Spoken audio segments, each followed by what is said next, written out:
छोड़ सतगुरु रामपाल जी भगवान की। भक्ति दान गुरु दीजियो देवन के देवा हो। भक्ति दान गुरु दीजियो देवन के देवा हो। जन्म पाया भूलूं नहीं करहूं पद सेवा हो। जन्म पाया भूलूं नहीं करहूं पद सेवा हो। भक्ति दान गुरु दीजियो देवन के देवा हो। भक्ति दान गुरु दीजियो देवन के देवा हो। जन्म पाया भूलूं नहीं करहूं पद सेवा हो। जन्म पाया भूलूं नहीं करहूं पद सेवा हो। तीर्थ व्रत में नहीं करूं ना मंदिर पूजा हो। तीर्थ व्रत में नहीं करूं ना मंदिर पूजा हो। मन सा वाचा कर मना मोहे और न दूजा हो। मन सा वाचा कर मना मोहे और न दूजा हो। भक्ति दान गुरु दीजियो देवन के देवा हो। भक्ति दान गुरु दीजियो देवन के देवा हो। जन्म पाया भूलूं नहीं करहूं पद सेवा हो। जन्म पाया भूलूं नहीं करहूं पद सेवा हो। अष्ट सिद्धि और नौ निधि बैकुंठ का वासा हो। अष्ट सिद्धि और नौ निधि बैकुंठ का वासा हो। सो मैं तुमसे न मांगता सब थोथरी आशा हो। सो मैं तुमसे न मांगता सब थोथरी आशा हो। भक्ति दान गुरु दीजियो देवन के देवा हो। भक्ति दान गुरु दीजियो देवन के देवा हो। जन्म पाया भूलूं नहीं करहूं पद सेवा हो। जन्म पाया भूलूं नहीं करहूं पद सेवा हो। सुख संपत्ति परिवार धन और सुंदर नारी हो। सुख संपत्ति परिवार धन और सुंदर नारी हो। सपन में इच्छा नहीं करूं गुरुआन तुम्हारी हो। सपन में इच्छा नहीं करूं गुरुआन तुम्हारी हो।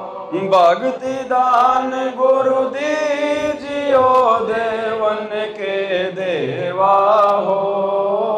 भक्ति दान गुरु दीजियो देवन के देवा हो। जन्म पाया भूलूं नहीं करहूं पद सेवा हो। जन्म पाया भूलूं नहीं करहूं पद सेवा हो। पवन दास की विनती समर्थ तिच दीजो हो। पवन दास की विनती समर्थ चित दीजो हो। ये आना जाना निवार के अपना कर लीजो हो। ये आना जाना निवार के अपना कर लीजो। भक्ति दान गुरु दीजियो देव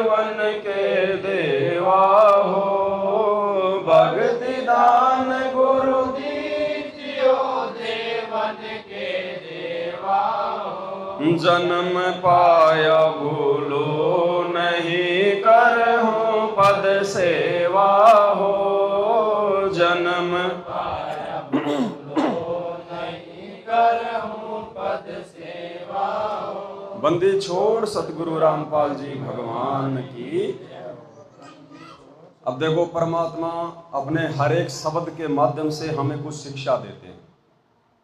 अब इस शब्द के माध्यम से परमात्मा ने धर्मदास जी को निमित्त बना के हमें यही समझाने का प्रयास किया है कि इस संसार में, इस काल के लोक में, इस नश्वर ज्योति निरंजन के लोक में जब हमें पूर्ण परमात्मा की शरण मिल जाती है, उसके बाद हमने केवल उनसे एक ही वस्तु मांगनी चाहिए और वो है भक्ति। इसके अलावा कुछ नहीं मांगना चाहिए परमात्मा से। यदि आपने उनको परमात्मा मान लिया तो फिर यह भी मानना पड़ेगा कि वो अंतर्यामी है, वो घट घट का जानकार है, उनसे कुछ भी छुपा हुआ नहीं है। अगर आप उनकी मर्यादा में रह के उनके शरण में आके भक्ति करोगे और जिस भी वस्तु की हमें आवश्यकता होगी वो परमात्मा हमें अवश्य देगा और समय पे देगा। इसके अलावा परमात्मा से कुछ भी नहीं मांगना। क्यों नहीं मांगना? क्योंकि एकमात्र इस भक्ति के अलावा 21 ब्रह्मांड में हमारा कुछ भी नहीं है।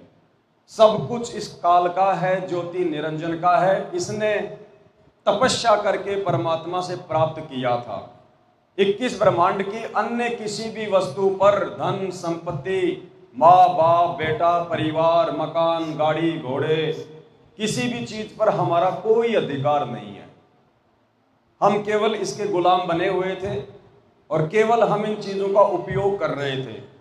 जैसे कोई व्यक्ति होटल में जाता है, अपना वहां पे किराया जमा कराता है, अब रात को बेड का भी प्रयोग करेगा, टीवी का भी करेगा, कूलर का भी करेगा, एसी का भी करेगा, पानी भी पिएगा, बाथरूम भी यूज करेगा, लेकिन उसकी रुचि नहीं बनती उसमें बिल्कुल भी, 1% भी। ये स्वाभाविक है।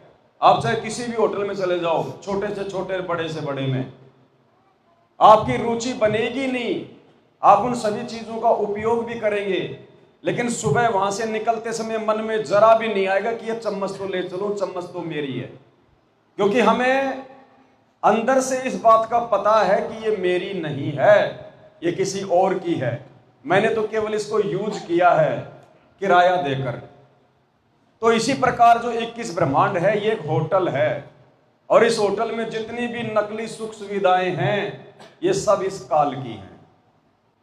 तो 21 ब्रह्मांड में यदि हमारा कुछ है तो केवल परमात्मा की भक्ति, उनका सुमरण, जो गुरुदेव ने हमें भक्ति दी है, केवल वो हमारी है, वो हमारे साथ जाएगी। कबीरा सब जग निर्धना, धनवंता ना कोई, और धनवंता सो जानिए, जापे राम नाम धन। इसलिए परमात्मा कह रहे हैं कि अगर तूने भक्ति के अलावा अपने गुरुजी से अन्य कोई भी वस्तु मांगी, किसी भी वस्तु की डिमांड की, तो उसके 2 कारण होंगे जिस कारण से तू मार खाएगा। सबसे पहला तो जो तू मांग रहा है वो तेरा है नहीं, तो तुझे वैसे नहीं मिलेगी। दूसरा, तू समर्थ की शरण में आ गया, धनी की शरण में आ गया। अब उसके अलावा तू अगर किसी और से डिमांड करेगा, किसी और से मांग करेगा, तो परमात्मा तेरे से नाराज होगा। और परमात्मा मान लिया तो फिर वो किसी वस्तु के भरोसे रहने कैसे देगा? अगर आवश्यक होगी तो समय पे परमात्मा जरूर देगा। अनावश्यक वस्तु के लिए हम चाहे कितना रोते रहे, कितनी डिमांड करते रहे, परमात्मा नहीं देगा। और यदि जबरदस्ती करके हमने ले भी ली तो वो वस्तु हमें नुकसान देगी, हमारी भक्ति में वो बिगाड़ा करेगी, हमें फायदा नहीं पहुंचाएगी।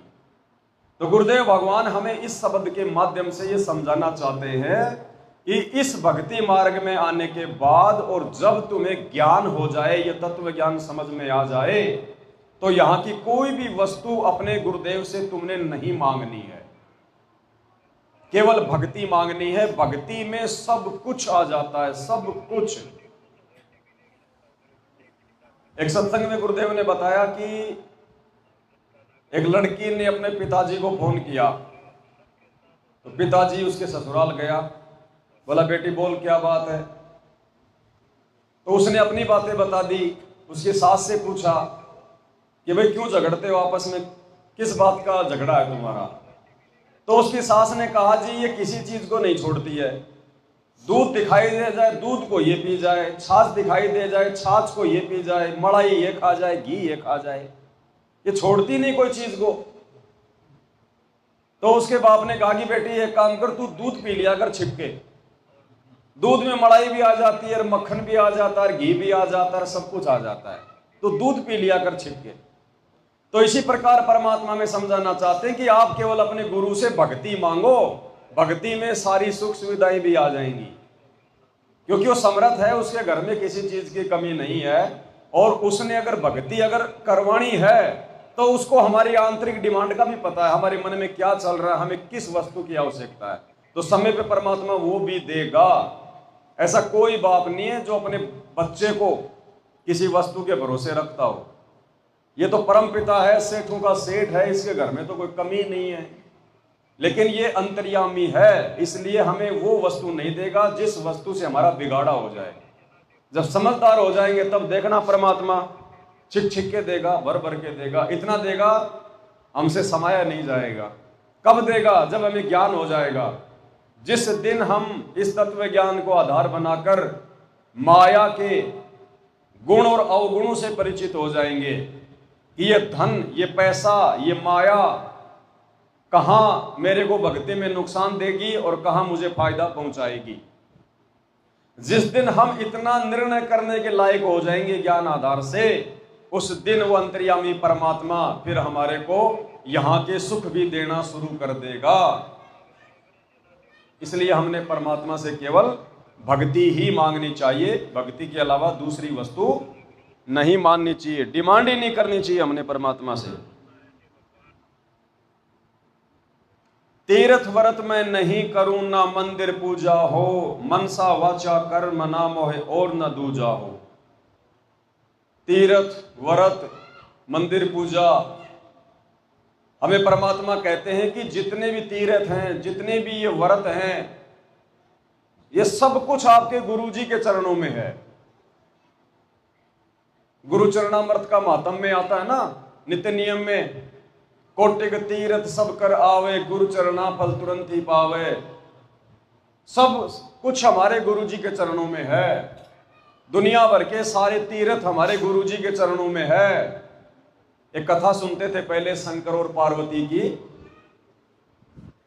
उनके दो बेटे थे, गणेश और कार्तिक।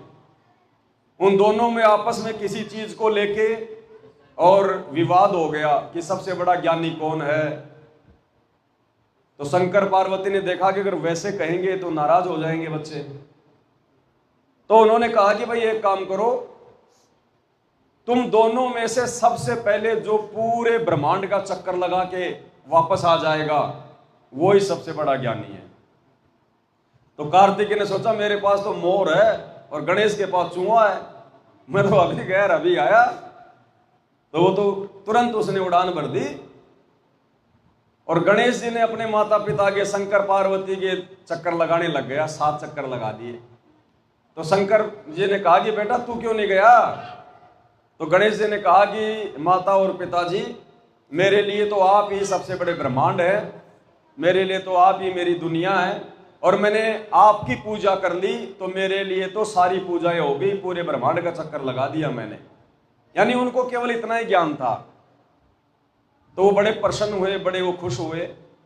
तो इसी प्रकार भाई और बहनों, सतगुरु की शरण मिलने के बाद में, परमात्मा की शरण मिलने के बाद में, अब हमने कई तीर्थों पे, हरिद्वार पर, केदारनाथ, बद्रीनाथ, मक्का, मदीना, फलाने धाम पे चक्कर काटने की जरूरत नहीं है। हमारे गुरु जी के चरणों में सारी दुनिया के, सारे ब्रह्मांडों के सारे तीर्थ है और उनके फल है।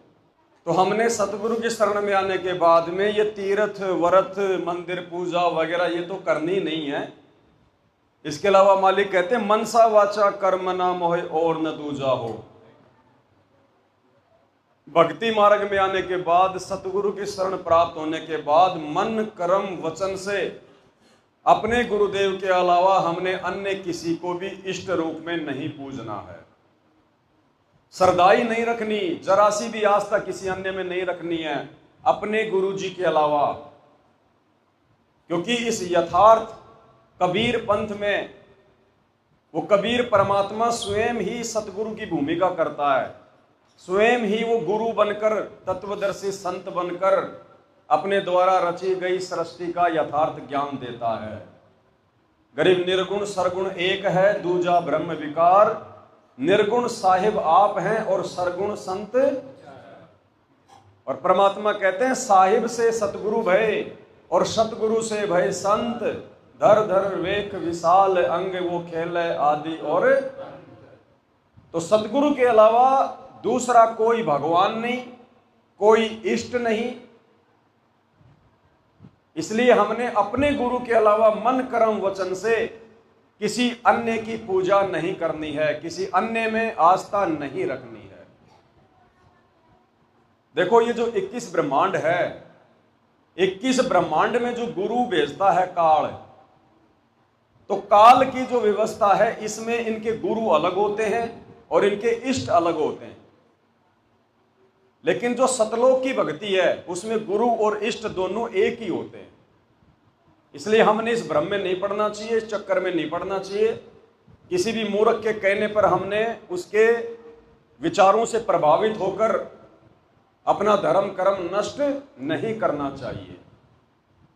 गुरुदेव भगवान ये ज्ञान समझाने के लिए कई बार सत्संगों में बोल देते हैं कि गुरु और इष्ट अलग अलग होते हैं, लेकिन आपने समझना चाहिए उस समय परमात्मा जो संकेत कर रहे हैं वो जगत वालों के लिए कर रहे हैं, जिन्होंने अपने गुरु बना रखे हैं। कोई मतलब विष्णु का पुजारी है, कोई शंकर का पुजारी है, किसी ने किसी को अपना गुरु बना रखा है, तो वहां गुरुदेव जगत वालों के लिए बोल रहे हैं। और बहुत सारी जगह फिर परमात्मा सत्संग में कहते हैं कि अपने ही गुरु को इष्ट मानकर पूजने वाली आत्मा को पतिव्रता आत्मा कहते हैं। तो संकेतों को समझना चाहिए। परमात्मा केवल उपदेशियों के लिए सत्संग नहीं करते हैं, अनुपदेशियों के लिए भी करते हैं, सबके लिए करते हैं। तो हमने उनके सत्संगों का निष्कर्ष निकालकर सावधानियां रखकर आगे बढ़ना होता है। तो मनसा वाचा कर्म ना मोय और ना दूजा। और इसीलिए आप और हम सभी भाई बहनों ने अपने अपने घरों से वो दाढ़ी मूछ वाली कबीर जी की फोटो, संत गरीबदास जी की फोटो, दादा गुरु जी की फोटो सब हमने निकाल दी। और एक कॉमन सेंस की बात है, एक सोचने की बात है। गुरुदेव के जितने भी सत्संग हैं उनको उठा के देख लेना, तीनों समय की आरतियां हैं वो सुन के देख लेना, वर्तमान में हिसार जेल से जो सत्संग आ रहे हैं उनको सुन के देख लेना। शुरू में जो जयकारे लगते हैं, सारे जयकारे सतगुरु रामपाल जी भगवान बोलते हैं। केवल एक जयकारा छोड़ते हैं आप और हमारे लिए, स्वयं का। सारे जयकारे गुरु जी बोलते हैं।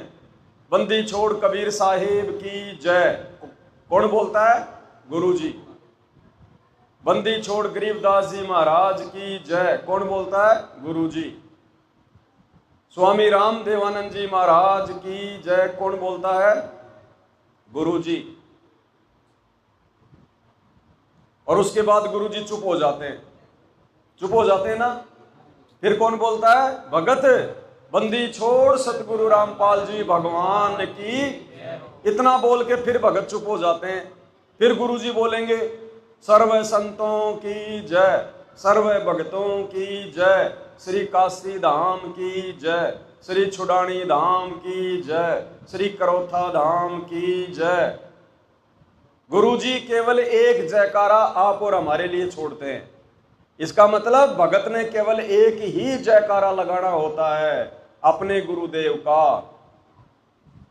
और हम कितने बड़े मूर्ख हैं, अपने दादा गुरु जी का भी जयकारा लगा रहे हैं। स्वामी राम देवानंद जी महाराज की जय। हमारे क्या लगते हैं स्वामी राम देवानंद जी महाराज? दादा गुरु जी। क्या लगते हैं?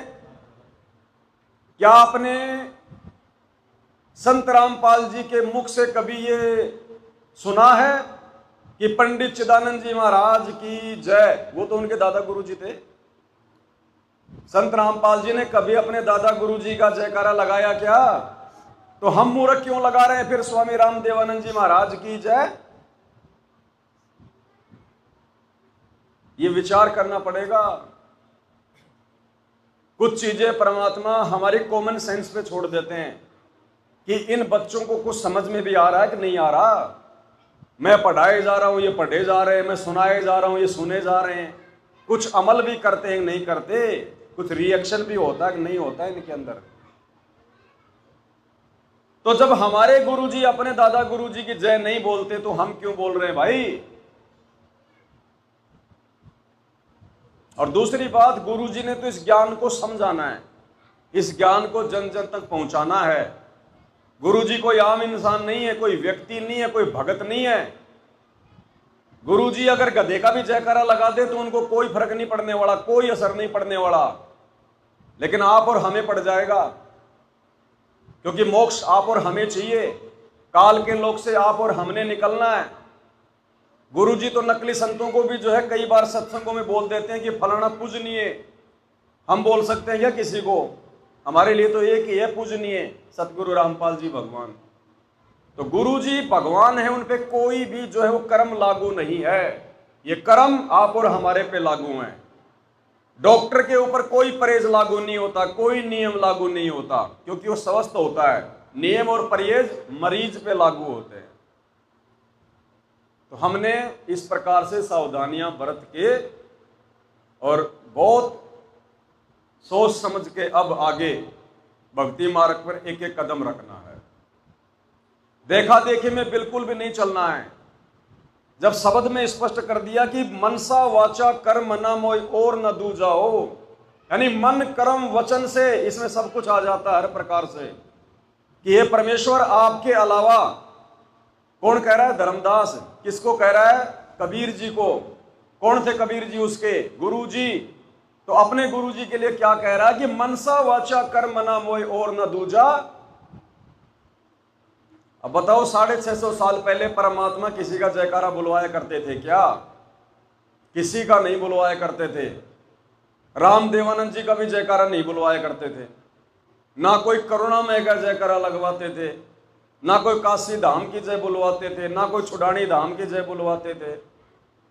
केवल एक गुरुजी का ही जयकारा भगत लगाते थे। तो हमने बहुत सावधानी रखनी पड़ेगी भाई। हर चीज को परमात्मा खोल के नहीं बताएंगे। कुछ चीजों के लिए परमात्मा ने साध संगत बनाई है। गुरुजी कहते हैं ना, साध संगति हरि भक्ति बिन कोई न उतरे पार, और निर्मल आदि अनादि है गंदा सब संसार। तो साध संगत का मतलब गुरुदेव के सत्संग सुनने के बाद आपस में भगत भाई बहन मिलकर बैठ जाते हैं मंडली बना के। जो पुराने भगत होते हैं वो अच्छी अच्छी बातें बताते हैं, उसको कहते हैं साध संगत। तो साध संगत में बैठने से फिर भक्ति मार्ग की नई नई बातें सुनने को मिलती हैं, भक्ति मार्ग के रहस्य सुनने को मिलते हैं। जो पुराने भगत भाई हैं, जो परमात्मा के नजदीक रहे होते हैं, जो बातें गुरुदेव सत्संगों में नहीं बता पाते, एकांत में उन भक्तों को बता देते हैं, हमें उन गूढ़ बातों का पता चलता है। इसको साध संगत कहते हैं। तो साध संगत से निखार आता है, आत्मा निर्मल होती है, ज्ञान आधार बनता है, भगत मर्यादा तोड़ने से बचता है। इसलिए हमने मन कर्म वचन से अपने पूज्य गुरुदेव सतगुरु रामपाल जी परमेश्वर जी के अलावा सौपन में भी ना तो किसी दूसरे का जयकारा लगाना है, ना अन्य किसी की फोटो अपने घर पर और अपने दरबार में रखनी है, और ना किसी अन्य से कोई डिमांड करनी है, और अपने गुरु से भी सिवाय भक्ति की और दूसरी कोई भी डिमांड नहीं करनी है। इस शब्दों का यही मतलब होता है। शब्दों में परमात्मा रहस्य छुपा के रखते हैं। ये कैप्सूल है। कैप्सूल होता छोटा सा, लेकिन बहुत बड़ी जो है बीमारी को ठीक कर देता है। तो ये सैचुरेटेड हैं, कैप्सूल हैं। इनके अंदर फिर बहुत सारा मटेरियल जो है भरा हुआ होता है, फिर उसका खुलासा होता है। अष्ट सिद्धि और नौ निधि बैकुंठ का वासा हो, सो मैं तुमसे न मांगता सब थोतरी आशा। यानी ज्ञान आधार से तो पता चल ही गया, ये अष्ट सिद्धि नौ निधि ये सब कुछ इस काल की है। और काल की हमने कोई वस्तु चाहिए नहीं, हमने तो सतलोक की प्राप्ति करनी है। यहाँ के हर सुख को हमने छोड़ना है। तो हमने कोई भी डिमांड यहाँ के नकली सुख की, बैकुंठ की, सुरख की, महासुरख की, अष्ट सिद्धि, नौ निधि, कुछ नहीं चाहिए हमने यहाँ की। यहाँ के चारों मुक्तियां भी नहीं चाहिए हमारे को। हमारे गुरुजी की भक्ति में 24 सिद्धियां हैं, सारी मुक्तियां हैं, सारी रिद्धि सिद्धि हैं। हम ना मांगेंगे तो भी हमें मिलेगा, क्योंकि हमारे गुरुदेव ने हमारे को श्री गणेश जी का वो जाप दे दिया। उस जाप के करने से ऑटोमेटिक हमारे अंदर रिद्धि सिद्धि आएंगी। ना चाहते हुए भी वो गणेश जी हमारे को अपनी रिद्धि सिद्धियां देगा। हमें जो मंत्र परमात्मा ने पांचों देवताओं के दे दिए, ना चाहते हुए भी यदि मर्यादा में रहकर हम उनका जाप करेंगे, पतिव्रता पद पे रहकर, मन कर्म वचन से अपने गुरु को अपना इष्ट मानकर, तो ये पांचों देवताओं की ड्यूटी परमात्मा ने इसी चीज के लिए लगाई है कि मेरे भगत को भक्ति मार्ग पर किसी चीज का कोई अभाव नहीं होना चाहिए। ये ब्रह्मा विष्णु महेश, ये मैनेजर है, मैनेजर। और मैनेजर की ड्यूटी होती है लेबर की देखरेख करना, समय पे उनको तनख्वाह देना, किसी को कोई दुर्घटना हो जाए तो उसका मेडिकल करवाना, उसका इलाज करवाना। मैनेजर की यही ड्यूटी होती है। ये मैनेजर हैं, मालिक हमारा परमात्मा है, सतगुरु रामपाल जी भगवान है। क्या मतलब हमें इन चीजों से? जब हमें चाहिए नहीं तो मतलब क्या? ऐसे तो इस ज्ञान में पता नहीं क्या क्या भगत, इन चीजों की हमें आवश्यकता नहीं। लेकिन रिद्धि सिद्धि के बारे में नहीं बताया ना, इसका मतलब हमें जानने की आवश्यकता नहीं है। जिस चीज की आवश्यकता थी परमात्मा ने बता दिया। अब ऐसे तो बोलो 7 खंड कौन से हैं, 14 दीप कौन से हैं, 9 भवन कौन से हैं, तो हम तो फिर वो कहते हैं ना गुरु जी की आपको केवल मोटरसाइकिल कहां से पेट्रोल डलता है, कहां से वो चलती है, कहां से उसका गेयर लगता है, बस इतना जान लो। मिस्त्री बनोगे मार खा जाओगे। फिर ज्ञानी पाक जाएंगे, 2 व्यक्ति हमसे पूछेंगे और उसको पता यार, वो बताएगा। अब वो फालतू में आके बैठ जाएगा, अब वो फालतू की बातें करेगा, उतने में तुम तुम्हारा सुमरण करते बैठ के। तो ये तो भगत जी ज्ञान का ये तो अथाह है, समुद्र है। जितना गहरा जाओगे उतना डूबते चले जाओ।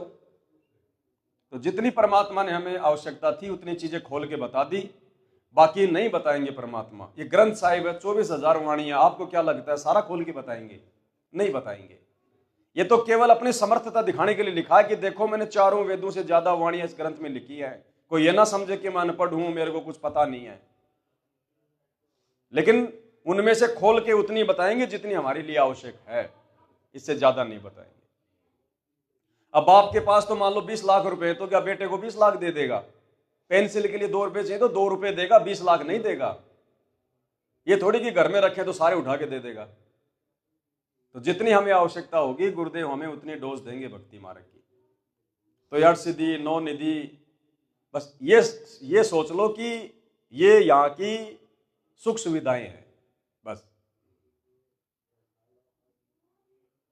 तो अष्ट सिद्धि और 9 निधि बैकुंठ का वासा हो, सो मैं तुमसे न मांगता सब थोतरी। थोतरी आशा ही है। मान लो किसी ने मांग भी ली और अष्ट सिद्धि मिल गई, 9 निधि मिल गई, उसके बाद क्या होगा? आज जिसको हम अष्ट निधि 9 सिद्धि का दाता मान रहे हैं, गणेश जी को, जो आज पूरी दुनिया को दे रहा है, एक समय बाद वो भी गधा बनता है, 84 लाख योनियों में जाता है। फिर क्या फायदा वो अष्ट सिद्धि 9 निधि लेके? जब अष्ट सिद्धि 9 निधि बांटने वाले की 84 लाख में दुर्गति होती है, तो हम थोड़ी बहुत सुख सुविधाएं लेके कहां तक हम उनका जो अमल की भोग सकते हैं? हमारे को तो वो चाहिए जो स्थायी हो, जो कभी समाप्ति ना हो, अविनाशी हो। तो वो परमात्मा की भक्ति से मिलेंगी। 24 सिद्धियां आ गई इसमें, कहां 8 सिद्धि, कहां 24 सिद्धि, वो सारी आ गई इसमें। तो गुरुदेव की भक्ति में सब कुछ है। अगर मर्यादा में रह के करेंगे तो, विश्वास के साथ में अगर करेंगे तो। सुख संपत्ति परिवार धन और सुंदर नारी हो, सपने में इच्छा नहीं करूं गुरु आण तुम्हारी। यहां का कोई सुख हमें नहीं चाहिए। ज्ञान आधार से हमारे अंदर उनको भोगने की इच्छा नहीं बननी चाहिए। बाकी अगर मालिक की मौज होगी, गुरुदेव की मौज होगी तो परमात्मा देंगे। यहां का सुख भी देता है परमात्मा, ऐसी बात नहीं है, लेकिन देगा जब ज्ञान हो जाएगा। सुख में जब हम विचलित नहीं होंगे, परमात्मा देख लेगा उस समय यहां का सुख भी देगा, संपत्ति भी देगा, सब कुछ देगा परमात्मा। लेकिन हमने अपनी तरफ से डिमांड नहीं करनी है। भक्ति करेंगे, परमात्मा सब कुछ देता है। हमने सपने में भी इच्छा नहीं करनी इन चीजों की। भगवान मिल गया, इससे बढ़कर और क्या चीज है बताओ? भगवान से बढ़कर कोई सुख नहीं, कोई संपत्ति नहीं, कोई परिवार नहीं, कोई धन नहीं, कोई नारी नहीं, कोई ऐश्वर्य के साधन नहीं। भगवान मिल गया तो सब कुछ मिल गया, सब कुछ। धर्मदास की विनती समर्थ चित दीजो हो, ये आना जाना निवार कह अपना कर। और भगवान से ये प्रार्थना करनी चाहिए कि हे परमात्मा, मेरी ये अर्ज, मेरी ये प्रार्थना, मेरी इस विनती पे जरा ध्यान देना, अपने चित्त धरना। ये आना जाना निवार कह, ये परमात्मा ये जन्म मरण को समाप्त करके अपने चरणों में ले लो, मुझे सतलोक में बैठा दो, मुझे अपना बना लो। केवल इतनी सी डिमांड परमात्मा से हमने करनी है। दंडवत प्रणाम करते समय हमने परमात्मा से कोई डिमांड नहीं करनी किसी प्रकार की, भक्ति के अलावा, मर्यादाओं के अलावा। अन्यथा परमात्मा कहते हैं कि जब लग भक्ति सहकामना, सहकामना यानी इच्छा के साथ, किसी कामना के साथ में। तो जब तक आप ये भक्ति अपने मन में कोई कामना रख के, कोई इच्छा रख के करोगे, तो कहते हैं तब लग निष्फल सेव। निष्फल यानी बेकार जाएगी, सेव यानी तुम्हारी पूजा, तुम्हारी भक्ति। अगर मन में कोई इच्छा, कोई डिमांड रख के अगर तुम मंत्र जाप करोगे, आरती करोगे, दंडवत करोगे, भक्ति करोगे, यानी ये भक्ति में आ जाता है सब कुछ, दंडवत, आरती, सुमरण, सत्संग।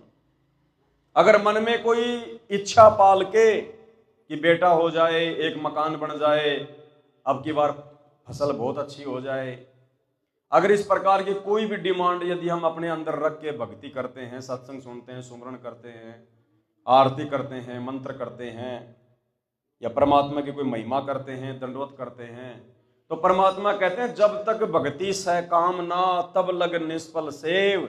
और कहे कबीर वे क्यों मिले निष्कामी निज देव। वो तो निष्काम भक्ति से प्रसन्न होता है, निष्काम। केवल एक ही इच्छा हो कि परमात्मा इस गंदे लोक से हमारा छुटकारा करवा दो, उससे परमात्मा प्रसन्न होगा, गुरुदेव उससे प्रसन्न होगा। बंदी छोड़ सतगुरु रामपाल जी भगवान की, मारे सतगुरु दे रहे हैं लारे, सतनाम सुमर मन में लारे, मारे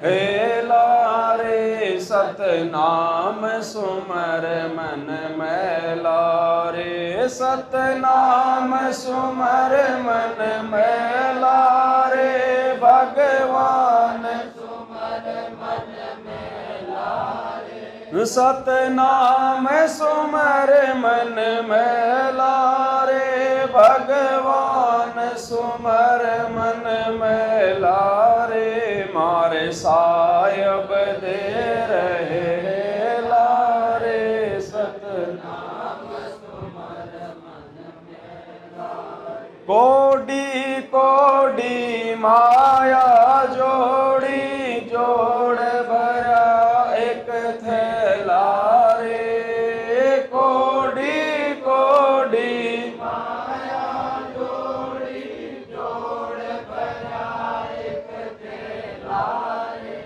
खाली आया खाली रे जागा, संग चले ना धेला रे, खाली आया खाली जागा, संग चले ना धेला रे, मारे सतगुरु दे रहे हैं लारे, सतनाम सुमर मन में लारे, मारे सायब दे रहे लारे, सतनाम सुमर मन में लारे, मात पिता तेरा कुटुंब कबीला, ये कोई दिन का मेला रे, मात पिता तेरा कुटुंब कबीला,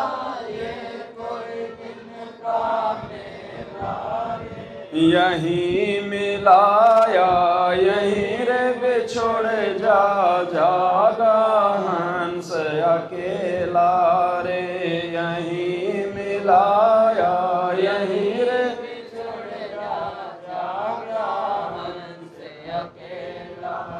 मारे सतगुरु दे रहे हैं लारे, सतनाम सुमर मन में लारे। मारे साहिब दे रहे हैं लारे, सतनाम सुमर मन में लारे। एक डार पे दो पंछी बैठा, एक गुरु एक चेला रे। एक डार पे दो पंछी बैठा, एक गुरु एक चेला रे। चेला तो चंचल है भाई, गुरु निरंतर खेला रे। चेला तो चंचल है भाई, गुरु निरंतर खेला रे। मारे सतगुरु दे रहे हैं लारे, सतनाम सुमर मन में लारे। मारे साहिब दे रहे हैं लारे, सतनाम सुमर मन में लारे। इस पद का तुम भेद सुनो भाई, कौन गुरु कौन चेला रे। इस पद का तुम भेद सुनो भाई, कौन गुरु कौन चेला रे। रामानंद को कह कबीरा, शब्द गुरु चित चेला रे। रामानंद को कह कबीरा, शब्द गुरु चित चेला रे। मारे सतगुरु दे रहे हैं लारे, सतनाम सुमर मन में लारे। मारे साहिब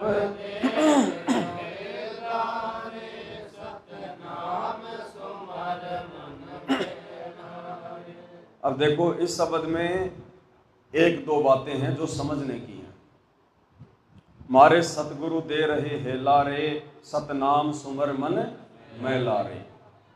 मन तो मैला है ही, युगों युगों से इस काल के झंझट में पड़ा हुआ है, विषय विकारों में फंसा हुआ है, गंदगी में धंसा हुआ है।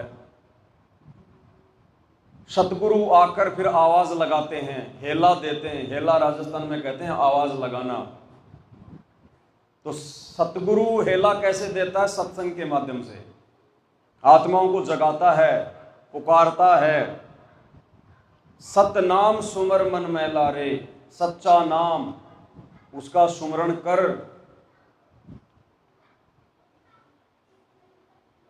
अब परमात्मा ने हमें जो बताना था वो सब कुछ बता दिया, जितना हमारे लिए आवश्यक था। भक्ति पर हमारे को विश्वास हो, हमारे को दृढ़ता आए, गुरु में हमारा विश्वास बढ़े, इस बात के लिए परमात्मा ने इतने ढेरों सारे सत्संग कर दिए। सात संगतियों के माध्यम से हमने बहुत कुछ सीख लिया। अब हमने क्या करना है? हम कहीं भी जाते हैं, कहीं भी अपना कोई काम धंधा करते हैं, ऑफिस में मजदूरी करते हैं, कुछ भी,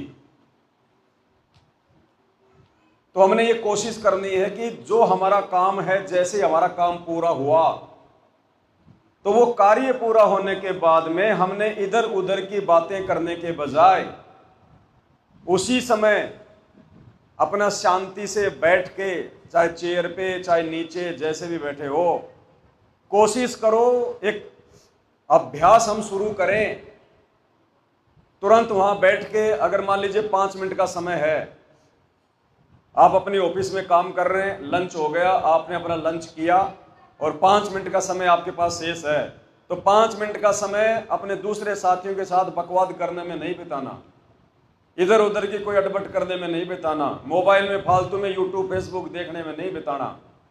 वो 5 मिनट का समय, खाना खा लिया, बैठ गए, उसके बाद जो भी आपको सुमरण मिला हुआ है, अपनी आंखें बंद करके शांति से बैठ के, और परमात्मा ने जो भी सुमरण दे रखा है अपना उस पर ध्यान लगाएं। 5 मिनट का समय तो 5 मिनट अपना सुमरण करें शांति से। यानी एक विधि तो परमात्मा ने बताई, नाम उठत नाम बैठत नाम सोवत जागबे, और नाम खाते नाम पीते नाम सेती। लेकिन उस विधि से हमारी बात नहीं बनेगी। वो चलते फिरते खाते पीटते उठते बैठते नाम जाप करने से हमारे अंदर वो स्थिरता नहीं आएगी। परमात्मा हमारे अंदर जो चीज पैदा करना चाहते हैं वो चलते फिरते सुमरण करने से नहीं आएगी। जब तक हम ध्यान लगा के सुमरण करना शुरू नहीं करेंगे। फायदा तो उस सुमरण का भी है, लेकिन वास्तविक फायदा उस सुमरण का मिलेगा जब परमात्मा के द्वारा बताई गई विधि से हम करना शुरू करेंगे। प्रथम मंत्र का जाप परमात्मा ने बताया कि ये सुरती नृत्य और मन के साथ में करना है। सुरती नृत्य मन खाते पीते नहीं लगती। काम करते करते सुरती नृत्य मन नहीं लगता। बस खाली आपकी जुबान बोल रही है, बस इतना ही काम है। आप अपना कोई काम कर रहे हैं तो सुरती नृत्य कहां से लगेगी? आपका ध्यान तो उस काम में है। आप गाड़ी चला रहे हैं, सुमरण कर रहे हैं, ठीक है, करना है, लेकिन गाड़ी चला रहे हो, आपकी आंखें तो रोड पे हैं, दूसरी गाड़ियों पे हैं, आपकी सुरती नृत्य कहां से लगेगी? तो हमारी बात बनेगी सुरती नृत्य और मन से प्रथम मंत्र को जाप करने से। उसके लिए हमने अभ्यास करना शुरू करना पड़ेगा धीरे धीरे। दास ने शुरू किया है इसलिए बता रहा हूं, नहीं तो आज से पहले मैंने नहीं बताया। और उसमें आनंद भी एक विशेष आएगा। मन हर प्रकार की चिंताओं से हटके एक जगह केंद्रित हो जाएगा, क्योंकि इसी विधि से हो सकता है मन केंद्रित है, दूसरी कोई विधि नहीं है। जो सुमरण हमें गुरुदेव ने दिया ना, इस सुमरण पर ध्यान लगाने से ही मन केंद्रित होगा, हर कहीं से दौड़ के वापस आएगा। बाकी और किसी भी विधि से मन कंट्रोल में नहीं आएगा, मन में पता नहीं क्या क्या चलता रहेगा। और शुरुआत में जब आप गुरुदेव द्वारा बताई गई विधि से सुमरण करना शुरू करोगे, बैठ के थोड़ा समय निकाल के, जरूरी नहीं है कि एक बार में आधा घंटा बैठ के पूरा ही करें। अगर समय है तो करो, नहीं तो 5 मिनट, कभी 10 मिनट, कभी 4 मिनट, कभी 20 मिनट। मैंने 20 दिन में जब हम ऐसा करेंगे तो हमारा अभ्यास हो जाएगा। फिर मान लीजिए अगर हम 5 मिनट के लिए भी बैठेंगे ना कि चलो 5 मिनट बैठ के सुमरण करता हूं, तो आपको इतना आनंद सा आने लग जाएगा कि कोई डिस्टर्ब ना करे मेरे को। कब 10 मिनट हो जाएंगी, 15 मिनट हो जाएगी, हमें पता ही नहीं चलेगा। वो है सुमरण की वास्तविक विधि। सतनाम मिला है तो सतनाम को उसी प्रकार से, जैसा गुरुदेव ने बताया, सुरती नृत्य मन और पवन। सुरती नृत्य यानी जो मंत्र हमें गुरुदेव भगवान ने दिया है, वो मंत्र को बोलते समय जो विधि गुरुदेव ने बताई है, उस मंत्र के ऊपर हमारा ध्यान रहे। मैं होठों से क्या बोल रहा हूं, सतनाम का सुमरण कर रहा हूं तो बाहर कौन सा मंत्र जा रहा है, अंदर कौन सा आ रहा है, उस मंत्र, उस शब्द के ऊपर ध्यान रहे। और मन यानी हर प्रकार के बकवादों से, हर प्रकार के टेंशन से ध्यान हटाकर मन को उस शब्द पे लगाएं, सुमरण पे लगाएं। और पवन यानी श्वास उश्वास के द्वारा जो विधि गुरुदेव ने हमें बताई है। तो सतनाम के सुमरण की विधि है सुरती नृत्य मन और पवन। ये चारों एलिमेंट जब हम लगाकर सुमरण करना शुरू करेंगे, ये एकदम से नहीं होगा कि आज ही आपने शुरू किया और आज ही लग जाएंगे, महीना भर लग जाएगा। धीरे धीरे अभ्यास करेंगे, कभी 5 मिनट, कभी 10 मिनट। सुबह नित्यनेम हुआ, उसके बाद में अपना 10 मिनट बैठ गए, मालिक का ध्यान लगाया। बीच में कभी समय मिल गया, फालतू की बकवाद करने से अच्छा है अपना आराम से बैठ जाओ शांति से। जरूरी नहीं कि पैरों को आप ऐसे रखो, पद्मासन लगा के करना जरूरी नहीं है। पैरों में दिक्कत है तो लंबा कर लो, कोई दिक्कत नहीं है। ऐसे कर सकते हो तो ऐसे बैठ जाओ, चेयर पे बैठे तो चेयर पे बैठ जाओ। मेन चीज है उस शब्द के ऊपर ध्यान लगाना जो गुरुदेव ने हमें दिया है, जो मंत्र दिया है, वो एलिमेंट लगा के उस पर ध्यान लगाना। शुरुआत में थोड़ी सी काल जो है ये गड़बड़ करेगा, मन भागेगा इधर उधर, क्योंकि इसको अच्छा नहीं लगता ना। कोई भी जानवर होता है, कोई गाय का बच्चा होता है, भैंस का बच्चा होता है, या कोई कुत्ते का बच्चा होता है, जब उसको पहली बार बांधने का प्रयास करेंगे तो वो गर्दन को हिलाएगा, उसको अच्छा नहीं लगेगा। ऊंट या बैल को पहली बार जब किसान खेत में हल जोतता है तो उसको अच्छा नहीं लगता, वो दौड़ने का प्रयास करता है कि मुझे क्यों परेशान किया जा रहा है। लेकिन वो उसकी प्रोसीजर यही है उसको सेट करने की कि धीरे धीरे थोड़ा थोड़ा, धीरे धीरे थोड़ा थोड़ा उसको लगाए। और फिर वो ऊंट का बच्चा समझ जाता है कि अब तेरा और दूसरा काम नहीं है बेटा, तेरा काम यही है, तेरा जन्म इसीलिए हुआ है, तू खेत में हल जोत, गाड़ी जोत के अपना काम कर। उसको फिर मालूम पड़ जाएगा कि तू एरोप्लेन में घूमने के लिए नहीं आया, तेरा काम यही है, इस किसान का साथ दे। फिर इस मन को धीरे धीरे पता चल जाएगा कि बेटा तेरा काम अब बकवाद करने का नहीं है, यहां तेरे को तेरी खुराक नहीं मिलेगी, जैसा ये कह रहा है वैसा कर ले, इसी में तेरी भलाई है, नहीं तो थोड़ी बहुत मिल रहा है वो भी नहीं मिलेगा। तो ये अभ्यास बनेगा फिर हमारा धीरे धीरे, और ये हमें बनाना पड़ेगा भगत जी। ये भागते दौड़ते, खाते पीते, मोटरसाइकिल पे चलते फिरते, लोगों से बातचीत करते फिरते, ये सुमरण नहीं है। ये तो परमात्मा ने इसलिए वाणी बोली है, नाम उठत नाम बैठत नाम सोवत जागवे, नाम खाते नाम पीते नाम सेती लागवे। मालिक को पता है कि ये शुरुआत में जब तक इसको अच्छे से ज्ञान समझ में नहीं आएगा, भक्ति इसके अंदर प्रवेश नहीं करेगी, तब तक ये सुमरण को सही तरीके से नहीं करेगा। इससे अच्छा है ये चलते फिरते खाते पीते थोड़ा बहुत करे, जैसे भी करे कुछ तो करे, इस मन को बांस पे चढ़ा के रखे, नहीं ये तो मन बकवाद करेगा, इसको उल्टे कामों में जा बैठाएगा। तो परमात्मा चाहते हैं कि बैठ के सुमरण अभी शुरू ना हो, उससे अच्छा है खाते पीते कर ले, चलते फिरते कर ले, मन को मौका ना मिले बकवादों के लिए, दूसरी बातें सोचने के लिए। लेकिन वास्तव में हमारी बात बनेगी सही विधि से सुमरण करने से, सुरती नृत्य मन और पवन के साथ में सुमरण करने से ही बात बनेगी। उसके लिए हमने समय निकालना पड़ेगा।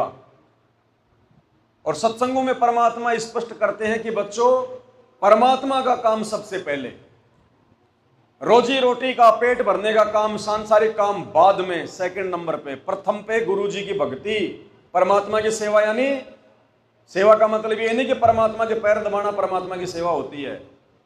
परमात्मा की सेवा का मतलब होता है जो भक्ति हमें गुरु जी ने दे दी, वो भक्ति ही परमात्मा की सेवा है।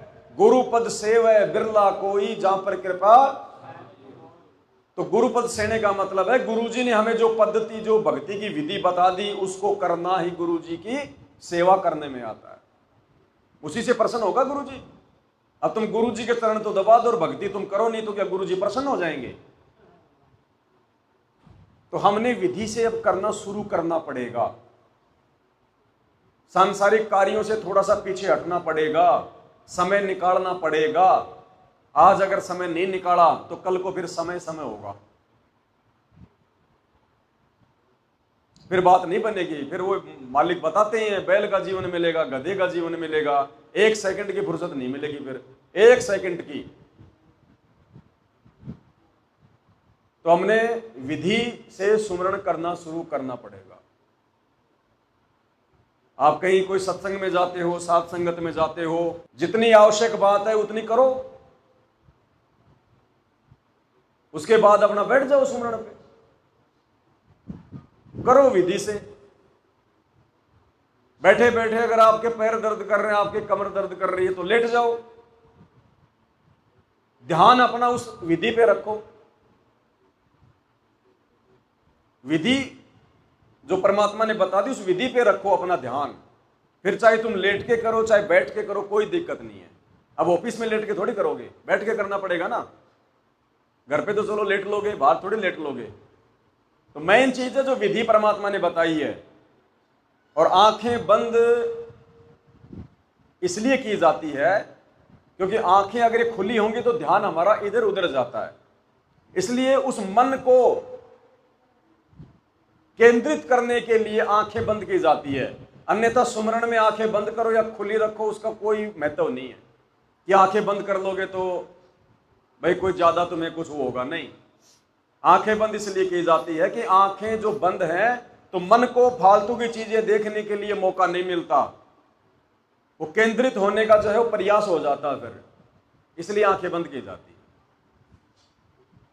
अब आंखें खोल के कर रहे हो, उधर से कोई बिल्ली आ गई, कोई कुत्ता आ गया तो तुरंत ध्यान जाएगा, कोई बच्चा आ गया ध्यान जाएगा, कहीं छोरा ना गिर जाए सीढ़ियों से, और आंखें बंद है तो चाहे गिर जाए हमें पता ही नहीं। तो हमारा मन जो है, ध्यान जो है वो केंद्रित रहता है आंखें थोड़ी सी बंद करने से। तो ये विधि हमने शुरू करनी पड़ेगी भगत जी। जब तक हम इस स्थिति में नहीं आएंगे, मन में वो शांति, वो सुकून, वो स्थिरता, वो आत्मिक आनंद जो सुमरण के समय आना चाहिए वो नहीं आएगा, बिल्कुल नहीं आएगा। अब एक तो खाना हम बैठ के खाएं, हाथ वाथ धो के बैठ के शांति से खाएं, और एक मोटरसाइकिल चलाते चलाते खाएं, खेत में हल जोते जोते खाएं, या रास्ते में चलते चलते खाएं, तो खाना तो वो भी जाएगा पेट में, लेकिन उस खाने में और बैठ के खाने में रात दिन का अंतर है। सुकून, शांति, चैन, आराम जो बैठ के खाने में मिलेगा वो चलते फिरते खाने में नहीं मिलेगा। अब एक तो लैट्रिन बैठ के करो और एक लैट्रिन चलते फिरते करो। भाई छोटे छोटे बच्चे होते हैं, चलते फिरते भी लैट्रिन कर देते हैं, लेकिन वो सारे तो कपड़े बांध देते हैं, खुद सारा वो उसमें जो है वो सड़ जाता है। तो कितनी मेहनत बढ़ गई उसके माँ बाप की, और उसको भी थप्पड़ लग जाता है एक आधा। तो जिस चीज की जो विधि है, हमने अगर विधि से उसको करेंगे तो हमें उसका संपूर्ण फायदा मिलेगा। अब गुरुदेव ने बताया कि जैसे गोली आती है, बंदूक की गोली, अब एक तो उस गोली को आप जी हाथ में पकड़ के मारो निशाना किसी चीज पे, और एक उसको बंदूक में डाल के फिर निशाना मारो, तो कौन सा काम करेगा? गोली तो वही है, लेकिन सही काम करेगा उसको बंदूक में डाल के निशाना लगाने से। तो सुमरण तो यही है, लेकिन सुमरण अपना सही काम करेगा सुरति, नृत्य, मन और पवन रूपी इस बंदूक में डाल के सुमरण करने से। तो विधि से करना पड़ेगा भगत जी, हमने शुरू करना पड़ेगा। शुरुआत करो, शर्माशर्मी नहीं करनी है किसी की। काहे की शर्माशर्मी करें?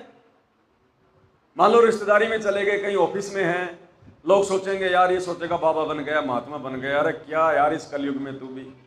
तो उनकी नहीं सुननी हमने, वो तो जगत के आदमी है बेचारे, उनको पता ही नहीं है। अरे जब वो हाथ में सिगरेट लेके लंच करने के बाद में सिगरेट लेकर यूं कर करके पीते हैं, जब उनको वो बुराई करने में कोई शर्म नहीं आ रही, तो हमारे को सुमरण करने में काहे की शर्म है? हम तो अच्छा कर रहे हैं अपने लिए, वो अपने लिए बुरा कर रहे हैं, फिर भी कोई शर्म नहीं है। तो शुरुआत तो होगी ना कहीं कहीं। तो हमने उनकी बातों पे ध्यान नहीं देना है, वो जो मर्जी कहें, उनको ज्ञान नहीं है, वो बोलते रहे। हमें परमात्मा ने विधि बता दी, ज्ञान दे दिया, अब हमने उस पर चलना है। हमने दूसरे लोगों से डिफरेंट दिखाई देना है, जगत में जाके जगत की तरह नहीं दिखाई देना। दूसरों को लगना चाहिए कि यार ये व्यक्ति भी ये भी है, काम दोनों का एक है, इसके विचारों में, इसके हाव भाव में रात दिन का अंतर है, होना चाहिए भगत जी। आचार विचार व्यवहार बोलचाल में, उठने बैठने में, निगाह दृष्टि में होना चाहिए। अब एक तो ऑफिस में कोई जगत वाला है, पास में कोई लड़की भी कंप्यूटर पे काम कर रही है, तो वो तो किस प्रकार से बातें करते हैं हमें पता ही है। आपस में थप्पा थुप्पी जो है मार देते हैं, ऐसी वो बातें करते हैं, अश्लील मजाक या लहजे में बात करेंगे। और एक कोई भगत है, वो बेचारा अपना ध्यान अपने कंप्यूटर पे रखेगा, फालतू की कोई बात नहीं करेगा इधर उधर। तो दोनों में कितना जो है डिफरेंट हो गया। तो भगत की रहनी करनी भी इस प्रकार से होगी, तभी बात बनेगी। तो अब हमने परमात्मा के सुमरण को विधिवत करना शुरू करना पड़ेगा भगत जी। शुरू में थोड़ा सा जोर आएगा, क्योंकि मन को अच्छा नहीं लगता। मन तो चाहता ही नहीं कि मैं ये भक्ति कर लूं, लेकिन मन को हमने हिलाना पड़ेगा। जैसे बैल को और ऊंट को हल में हिलाना पड़ता है, थोड़ा समय लगेगा। शुरू में थोड़ा भागेंगे, दौड़ेंगे, काटने का प्रयास करेंगे, लेकिन बैठे रहो। परमात्मा ने बताया कि खानी पड़ेगी कड़वी दवा अगर रोग ठीक करना है तो, और कोई इलाज नहीं है। तो मन वैसे नहीं रुकेगा। ये तो मन का तो काम है तुम्हारे को भगाना, इधर उधर दौड़ाना, फालतू के विचारों को मन में लेके आना। तो उसको रोकने के लिए हमने थोड़ा इसको हिलाना पड़ेगा। शुरुआत करो 5 मिनट से, 10 मिनट से। आप सुबह सुबह मान लीजिए प्रथम मंत्र करते हैं अपने मंत्र कार्ड से या वैसे। अगर मंत्र कार्ड से कर रहे हैं तो ठीक, अपना लेके 10-15 मंत्र आपने अपने उस मंत्र कार्ड में देख के कर लिए। फिर अपना 5 मिनट 10-15 मंत्र आपने ये विधि थोड़ी सी अपनाई, शांति से ध्यान लगा के करने की। फिर अगर मन भग रहा है तो फिर अपना मंत्र कार्ड रख दो सामने। तो भगेगा कहां, जाएगा कहां? आंख खोलेगा तो मंत्र कार्ड से करेगा, और बंद करेगा तो ध्यान से करेगा। तीसरा रास्ता ही नहीं है। तो फिर ये धीरे धीरे सेट होना शुरू हो जाएगा। लेकिन होगा किसका? जो मर्यादा में होगा। जो मर्यादा में होगा उसी का मन रुकेगा। नहीं तो भाई ऐसे बैठने वाले तो लाखों लाखों साल जंगलों में बैठ के चले गए, उनका मन नहीं रुकता।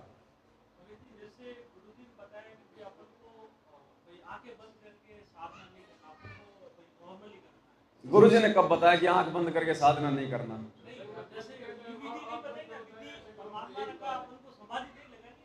अरे तो हम वो समाधि थोड़ी लगा रहे हैं मेरे भाई, हमारे को तो मंत्र मिले हुए हैं, हमें तो वास्तविक जो अमल की विधि मिली हुई है।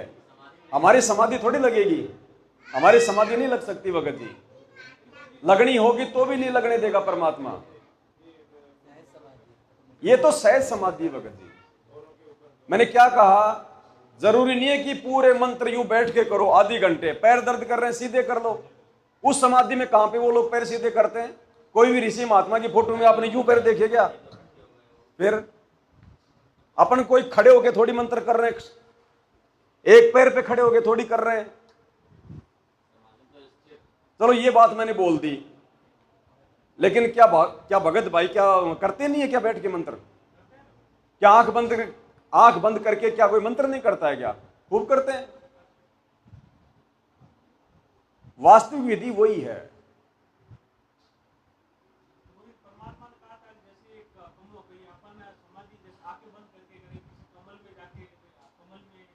आज तक लगी किसी की? फिर क्यों टेंशन ले रहे हो? हमारी नहीं लग सकती भगत जी, परमात्मा नहीं लगने देगा। लग जाती, लेकिन परमात्मा ने हमारे को उसी सिस्टम से ये मंत्र दे रखे हैं, हमारी समाधि नहीं लगेगी।